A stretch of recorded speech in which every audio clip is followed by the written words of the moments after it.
যার আওয়ামী লীগের সাথে সংশ্লিষ্টতার অনেক ছবি আছে, প্রমাণ আছে আমাদের কাছে।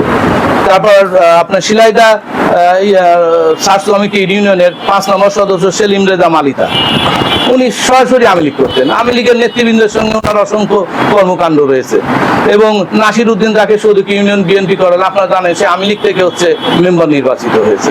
তারপর হারুন রশিদ হারুন কয়া ইউনিয়নের সার্চ কমিটির 8 নম্বর সদস্য। আবার রাজু আহমেদ নন্দলবাড়ি ইউনিয়ন বিএনপির 8 নম্বর সদস্য। আমাদের কালাম ভাই ভালো চেনেন যে উনি আওয়ামী লীগের কত বড় একটা আওয়ামী লীগ ছিলেন। তারপর রাজু আহমেদ নন্দলাপুর ইউনিয়নের 8 নম্বর সদস্য। রন্দু ভাই, রন্দুর সাথে আমরা অনেক ছবি দেখেছি যে শেখ মুজিবের জন্মদিন পালন করছেন, সেই ছবি ভাইরাল আছে, তাকেও করা হলো 8 নম্বর সদস্য। মোতালেব হোসেনকে যদুবাড়ি ইউনিয়নের সার্চ কমিটির সদস্য হলো, যিনি হচ্ছে আওয়ামী লীগার, এবং সবচেয়ে বড় কথা সে হচ্ছে আনসার বণিক সাহেবের আত্মীয় হয়। আত্মীয়তাই তাকে আমাদের বিএনপির পদবি নিশ্চিত করেছে। এরকম বাগুলাট ইউনিয়নের অধিকাংশই হচ্ছে আওয়ামী লীগের থেকে আওয়ামী লীগ করতেন, তাদেরকে অধিকাংশকে করা হলো। সবচেয়ে মজার ব্যাপার যে সার্চ কমিটি 2 বিআই স্বাক্ষর করে ছাড়লেন, কোথাও একটা তারিখ দেয়া নাই।